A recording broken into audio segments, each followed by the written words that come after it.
नमस्कार, स्वागत है आप सभी का शिक्षा से के यूट्यूब चैनल में। दोस्तों, आज की इस वीडियो में हम मुगल काल से संबंधित 100 सबसे बेहतरीन प्रश्नों को कवर कराएंगे।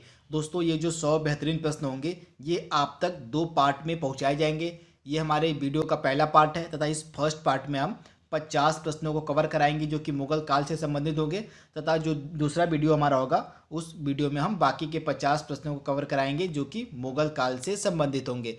तो इस तरह से टोटल हम 100 महत्वपूर्ण प्रश्नों को कवर करेंगे जो कि मुगल काल से संबंधित होंगे, तथा ये जो 100 महत्वपूर्ण प्रश्न होंगे ये आपकी आने वाली जितनी भी कॉम्पिटिटिव परीक्षाएं हैं, जैसे एसएससी की, उसके बाद रेलवे, पुलिस, उसके बाद यूपी ट्रिपल एससी के जितने एग्जाम्स हो गए, उसके बाद लेखपाल के अलावा स्टेट पीसीएस तक के लिए ये 100 प्रश्न काफ़ी महत्वपूर्ण होने वाले हैं। तो इस वीडियो का बिल्कुल ध्यान से देखिएगा, यह वीडियो आपके आने वाले एग्जाम्स के लिए काफ़ी फ़ायदेमंद होने वाला है। इसके साथ ही आपसे एक रिक्वेस्ट है कि अगर आपको ये वीडियो अच्छा लगे, अगर आपको ये वीडियो पसंद आए तो इस वीडियो को लाइक कीजिएगा, इस वीडियो को जितना हो सके उतना अपने दोस्तों के बीच शेयर कीजिएगा। इसके साथ अगर आप हमारे चैनल पर पहली बार आते हैं तो हमारे इस चैनल को सब्सक्राइब भी जरूर कर लीजिएगा इसी तरह के और इम्पॉर्टेंट वीडियोस को पाने के लिए। तो आइए वीडियो को स्टार्ट करते हैं। पहला हमारा प्रश्न है, मुगल काल की राजभाषा कौन थी? Super important. तो मुगल काल की राजभाषा क्या थी? तो फारसी। इसका राइट आंसर क्या हो जाएगा आपका? फारसी। अगला हमारा प्रश्न है, मुगल काल में किस बंदरगाह को बाबुल मक्का कहा जाता था? Super important. तो मुगल काल में किस बंदरगाह को बाबुल मक्का कहा जाता था? तो सूरत बंदरगाह को मुगल काल में बाबुल मक्का कहा जाता था। Super important. अगला हमारा प्रश्न है, मुगल चित्रकारी ने किसके शासन काल में अपने अपनी पराकाष्ठा यानी चरमोत्कर्ष प्राप्त किया था? आपसे पूछा जा रहा है। तो मुगल शासक जो था जहांगीर, आप याद रखिएगा, मुगल शासक जो था जहांगीर, उसके शासनकाल में जो चित्रकारी थी वह अपने चरम पे थी, यानी चित्रकारी का सबसे अधिक जो विकास हुआ था वह हुआ था जहांगीर के शासनकाल में। तो आप याद रखिएगा, जहांगीर का जो टाइम पीरियड था 1605 ईस्वी से लेकर 1627 ईस्वी तक, इसके मध्य जो चित्रकला थी उसका सबसे अधिक विकास हुआ था। तो इसे भी आप याद रखिएगा, यहाँ पे चित्रकला की बात हो रही है। वहीं अगर आप आपसे स्थापत्य कला की बात करें, स्थापत्य कला की बात हो, तो स्थापत्य कला का जो सबसे अधिक विकास हुआ था वो हुआ था शाहजहां के शासनकाल में। तो आपको दोनों याद रखना है।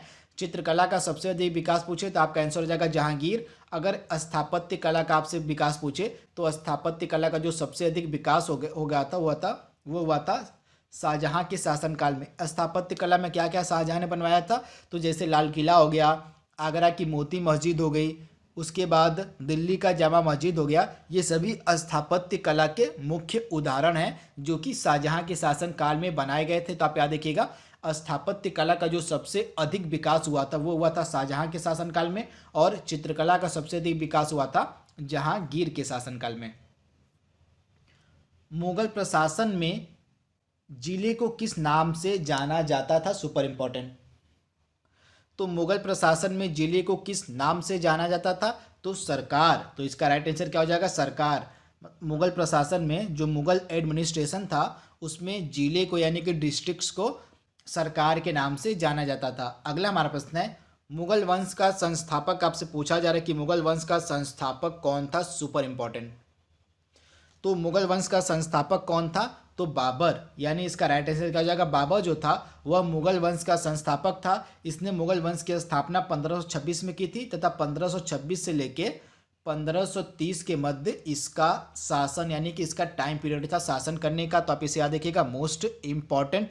तथा बाबर ने ही पानीपत का प्रथम युद्ध लड़ा था इब्राहिम लोदी से। तो आप इसे याद रखिएगा, बाबर ने ही पानीपत का पहला युद्ध लड़ा था 1526 ईस्वी में इब्राहिम लोदी के साथ, जिसमें इब्राहिम लोदी की पराजय हुई थी। तो आप इसे याद रखिएगा, ये काफ़ी इम्पॉर्टेंट प्रश्न है। इसके साथ बाबर के द्वारा कुछ अन्य लड़ाइयाँ भी लड़ी गई थी जो कई बार एग्जाम में पूछी गई हैं। मैं आपको बता रहा हूँ, उन्हें आप नोट डाउन कर लीजिएगा। सबसे पहले इसके द्वारा लड़ी गई एक महत्वपूर्ण लड़ाई मैंने आपको बताया था, पानीपत का पहला युद्ध। इसने पानीपत का पहला युद्ध 1526 ईस्वी में लड़ा था इब्राहिम लोदी के साथ, जिसमें इब्राहिम लोदी की पराजय हुई थी।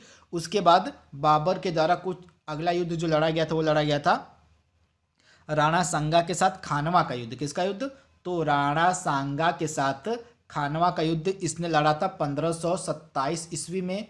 इसके बाद बाबर ने एक और युद्ध लड़ा था जिसका नाम था मेदिनी राय के साथ चंदेरी का युद्ध। आप यहाँ देखिएगा, मेदिनी राय के साथ चंदेरी का युद्ध इसने लड़ा था 1528 ईस्वी में। उसके बाद इसका एक लास्ट युद्ध था जो काफ़ी फेमस था, अफगानों के साथ घाघरा का युद्ध। तो ये 4 इंपॉर्टेंट लड़ाइयाँ थी जो लड़ी गई थी बाबर के द्वारा। घाघरा का युद्ध लड़ा गया था 1529 ईस्वी में। एक बार फिर से रिपीट करता हूँ, आप नोट डाउन कर लीजिएगा।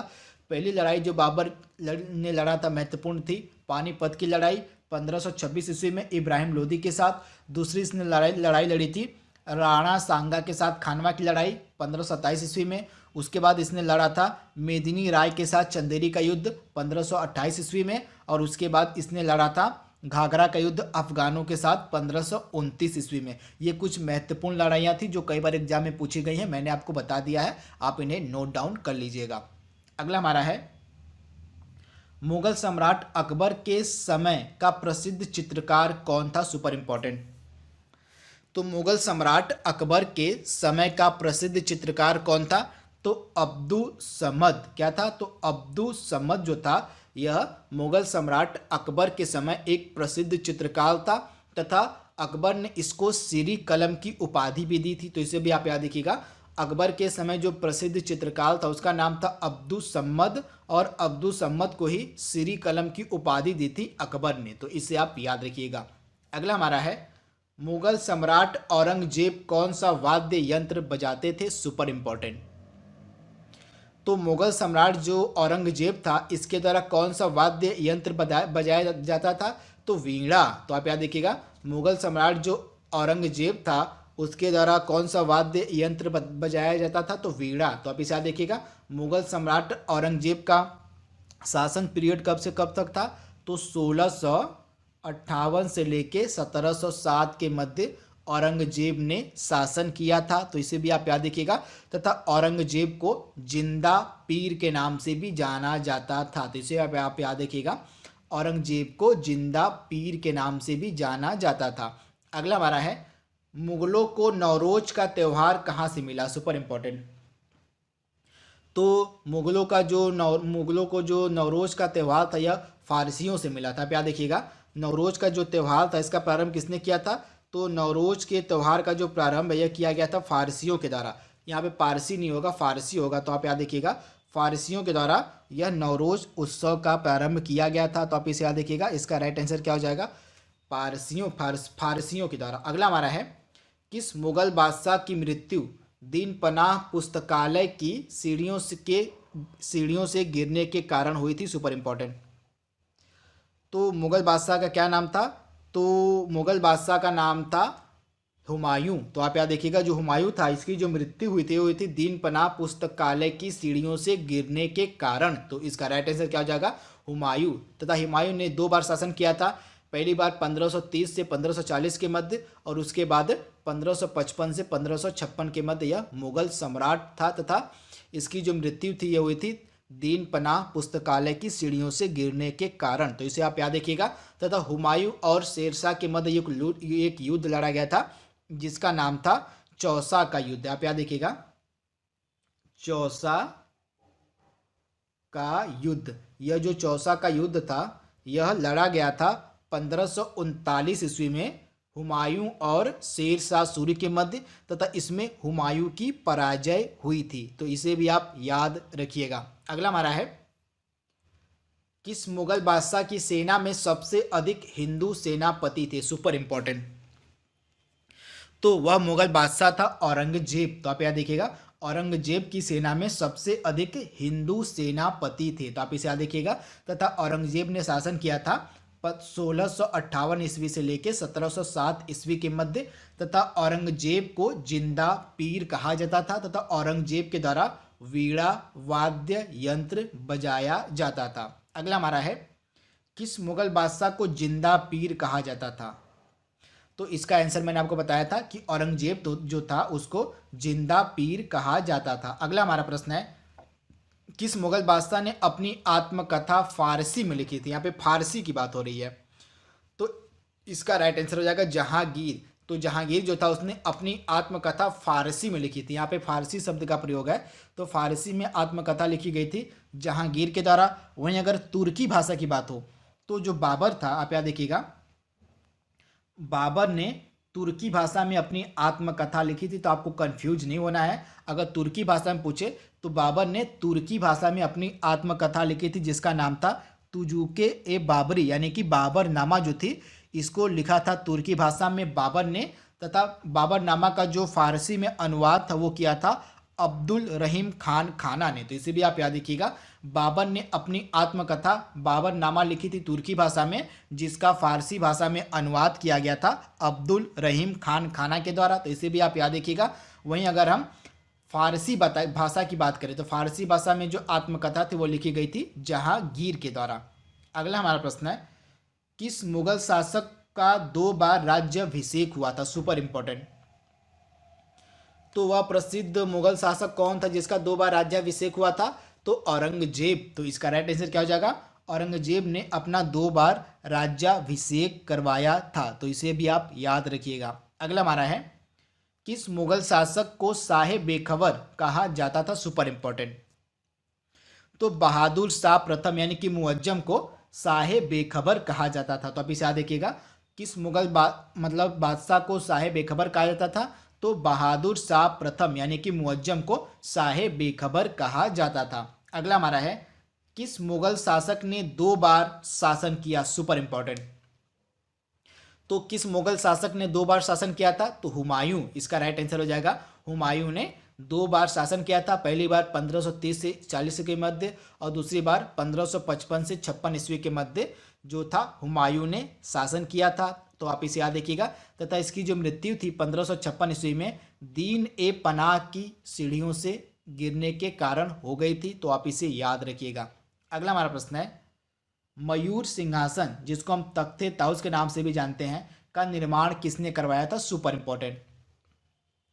तो मयूर सिंहासन का जो निर्माण है यह करवाया गया था शाहजहां के द्वारा। तो मुगल बादशाह जो शाहजहां था इसने मयूर सिंहासन यानी कि तख्ते ताउस का निर्माण करवाया था। तो इसे आप याद रखिएगा। अगला हमारा है, जब्ती प्रणाली यानी कि भूमि माप की यह एक पद्धति थी जब्ती, इसको बताना है आपको, इसका जन्मदाता कौन था? Super important. तो जब्ती सिस्टम जो कि भूमि माप की एक पद्धति थी इसका जन्मदाता माना जाता है शेर शाह सूरी को। तो आप याद देखिएगा, शेर शाह सूरी को जब्ती प्रणाली का जन्मदाता माना जाता है। तथा शेर शाह सूरी ने शासन किया था 1540 से 45 ईस्वी के मध्य। तो आप इसे याद रखिएगा, मोस्ट इंपॉर्टेंट। अगला हमारा है, दीन पनाह नगर की स्थापना किसने करवाई थी? Super important. तो दीन पनाह नगर की जो स्थापना है यह करवाई गई थी मुगल बादशाह हुमायूं के द्वारा। तो आप इसे याद रखिएगा, हुमायूं के द्वारा दीन पनाह नामक नगर की स्थापना करवाई गई थी। दोस्तों, अगर आपको ये वीडियो पसंद आ रहा हो, आपको यह वीडियो हेल्पफुल लग रहा हो तो इस वीडियो को लाइक कीजिएगा, इस वीडियो को शेयर कीजिएगा। तथा अगर आप हमारे चैनल पर पहली बार आ रहे हैं तो हमारे चैनल को सब्सक्राइब भी जरूर कर लीजिएगा इसी तरह के और इम्पॉर्टेंट वीडियोज़ को पाने के लिए। तो आइए वीडियो में और आगे बढ़ते हैं। अगला हमारा प्रश्न है, 1526 ईस्वी में बाबर ने किस वंश के शासक को परास्त कर मुगल साम्राज्य की नींव डाली? Super important.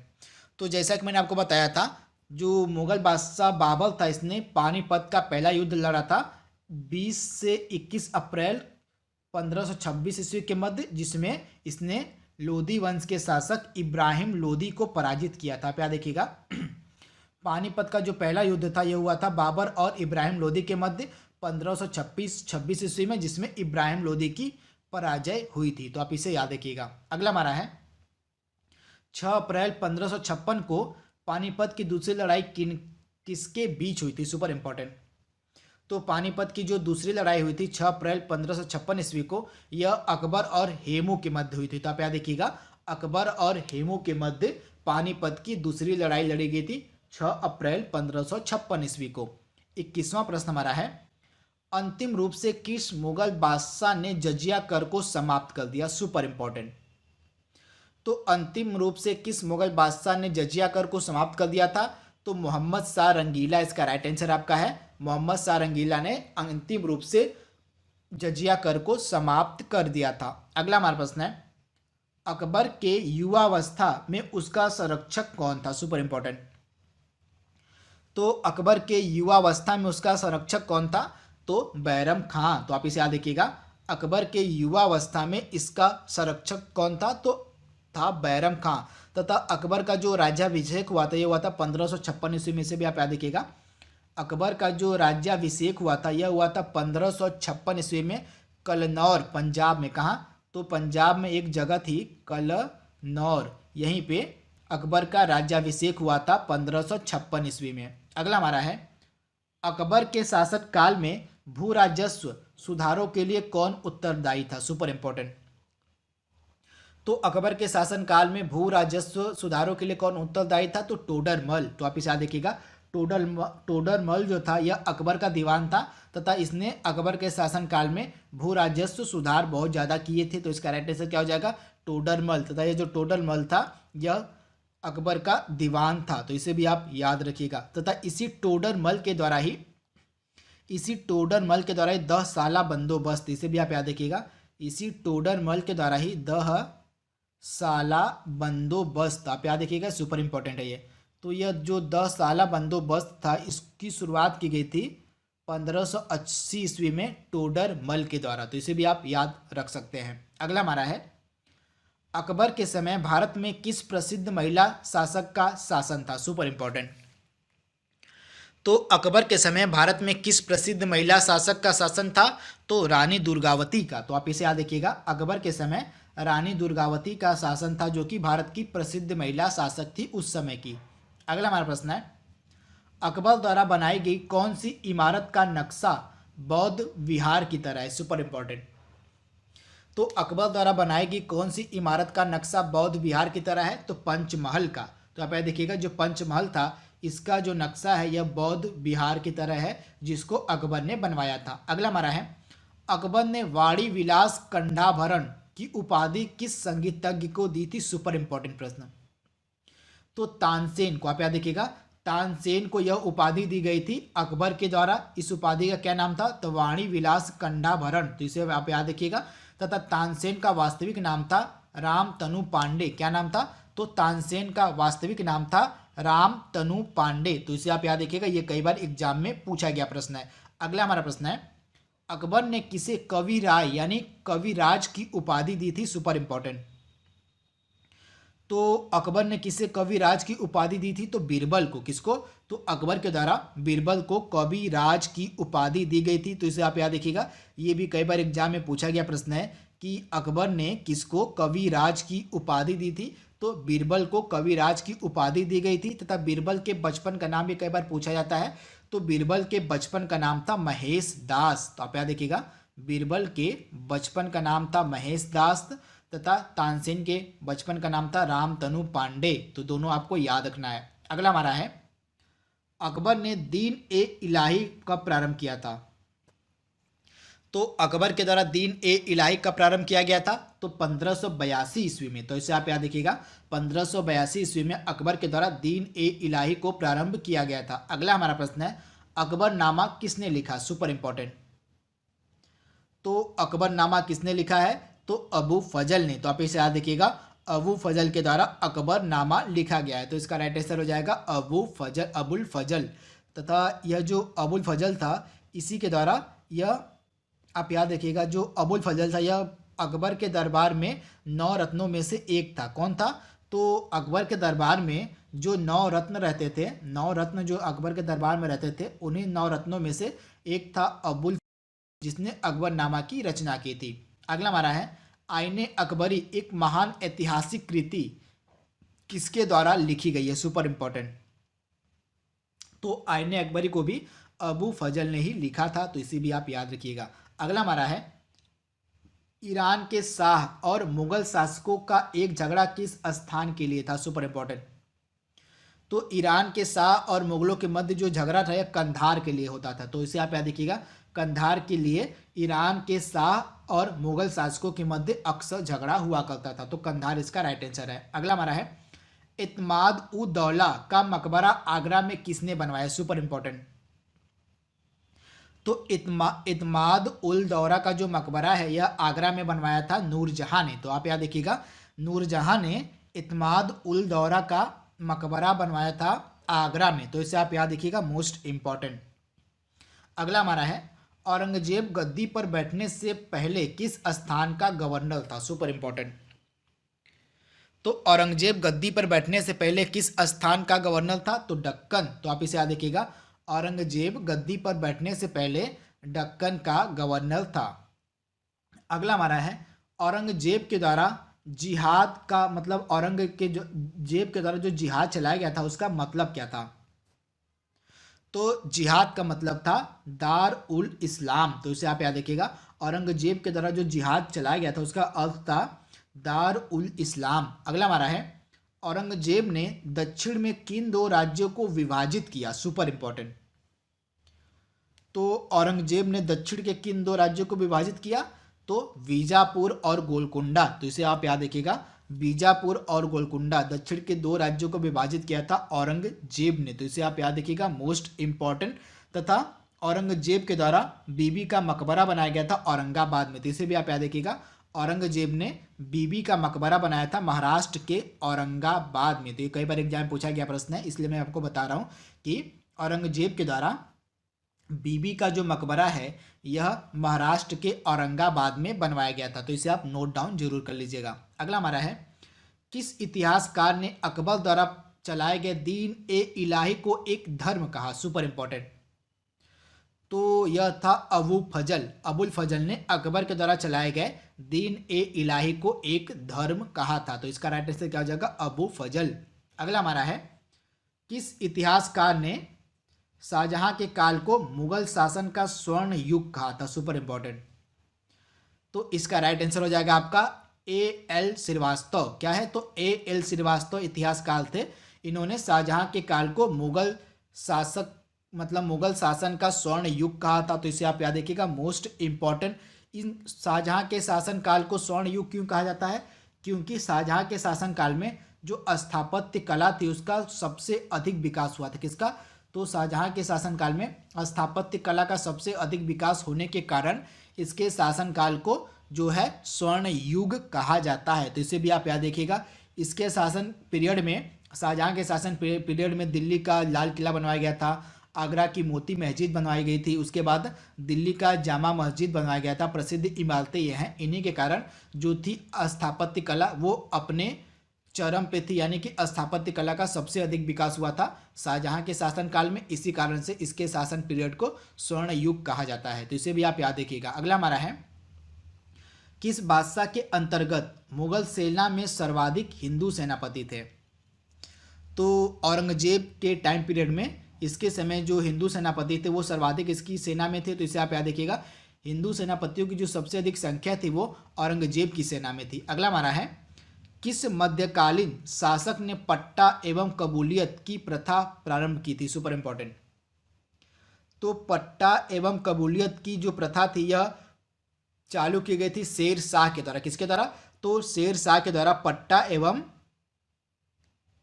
कबूलियत की प्रथा प्रारंभ की गई थी। तथा ये जो पट्टा एवं कबूलियत की प्रथा थी यह किसानों से संबंधित थी। इसके माध्यम से जो शेर शाह था वह किसानों से प्रत्यक्ष संबंध स्थापित कर सकता था। आप याद रखिएगा, किसानों से सीधे संबंध स्थापित करने के लिए पट्टा एवं कबूलियत की जो प्रथा थी यह चलाई गई थी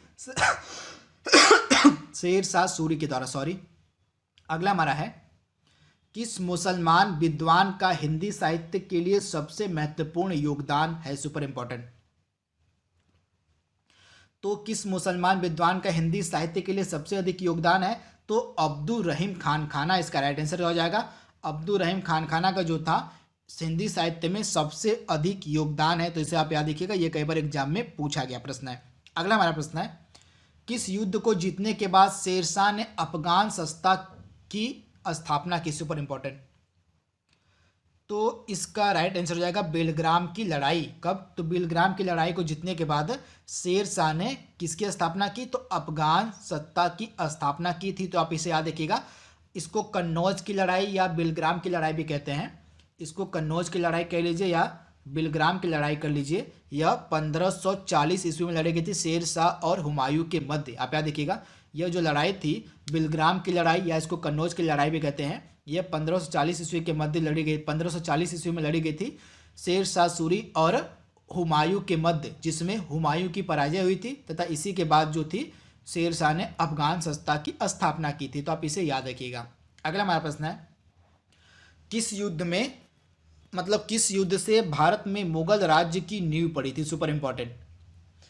तो मुगल राज्य की जो नींव पड़ी थी वो पड़ी थी पानीपत के प्रथम युद्ध के बाद। आप याद रखिएगा 1526 ईस्वी में पानीपत की पहली लड़ाई लड़ी गई थी बाबर और इब्राहिम लोदी के मध्य, तथा इस लड़ाई में इब्राहिम लोदी की पराजय हुई थी, जिसके बाद से ही मुगल सत्ता जो अस्तित्व में आ गई थी भारत में। तो इसे भी आप याद रखिएगा, पानीपत की पहली लड़ाई के बाद मुगल सत्ता स्थापित हो गई थी भारत में, तथा पानीपत की जो पहली लड़ाई थी यह बाबर और इब्राहिम लोदी के मध्य लड़ी गई थी 1526 ईस्वी में। अगला हमारा है, किस राजपूताना राज्य ने अकबर की संप्रभुता स्वीकार नहीं की थी? Super important. तो किस राजपूताना राज्य ने अकबर की संप्रभुता स्वीकार नहीं की थी? तो मेवाड़ इसका राइट आंसर हो जाएगा। मेवाड़ जो राजपूताना राज्य था उसने अकबर की संप्रभुता को स्वीकार नहीं किया था। तो इसे आप याद रखिएगा, इसका राइट आंसर क्या हो जाएगा? मेवाड़। अगला हमारा प्रश्न है, किस वर्ष वैसाखी के दिन 13 अप्रैल को गुरु गोविंद सिंह ने खालसा पंथ की नींव रखी थी? तो वैसाखी के दिन 13 अप्रैल को गुरु गोविंद सिंह ने 1699 ईस्वी, आप याद देखिएगा 1699 ईस्वी को खालसा पंथ की नींव रखी गई थी गुरु गोविंद सिंह के द्वारा। अगला हमारा है, किस विद्वान मुसलमान का हिंदी साहित्य में महत्वपूर्ण योगदान था? मैंने आपको बताया अब्दुल रहीम खान खाना का। अगला हमारा प्रश्न है, किस मुगल शासक के शासन के दौरान मुगल साम्राज्य की जो सीमाएं थी सबसे ज़्यादा विस्तृत हो गई थी? तो औरंगजेब जो मुगल सम्राट था, इसके शासनकाल में इसके टाइम पीरियड में जो मुगल साम्राज्य की सीमाएं थी वो सबसे अधिक विस्तृत हो गई थी। तो इसका राइट आंसर हो जाएगा औरंगजेब के शासनकाल में, तथा औरंगजेब का जो शासन पीरियड था 1658 से लेके 1707 ईस्वी के मध्य। अगला हमारा प्रश्न है, किस मुगल शासक ने नूरुद्दीन की उपाधि धारण की? Super important.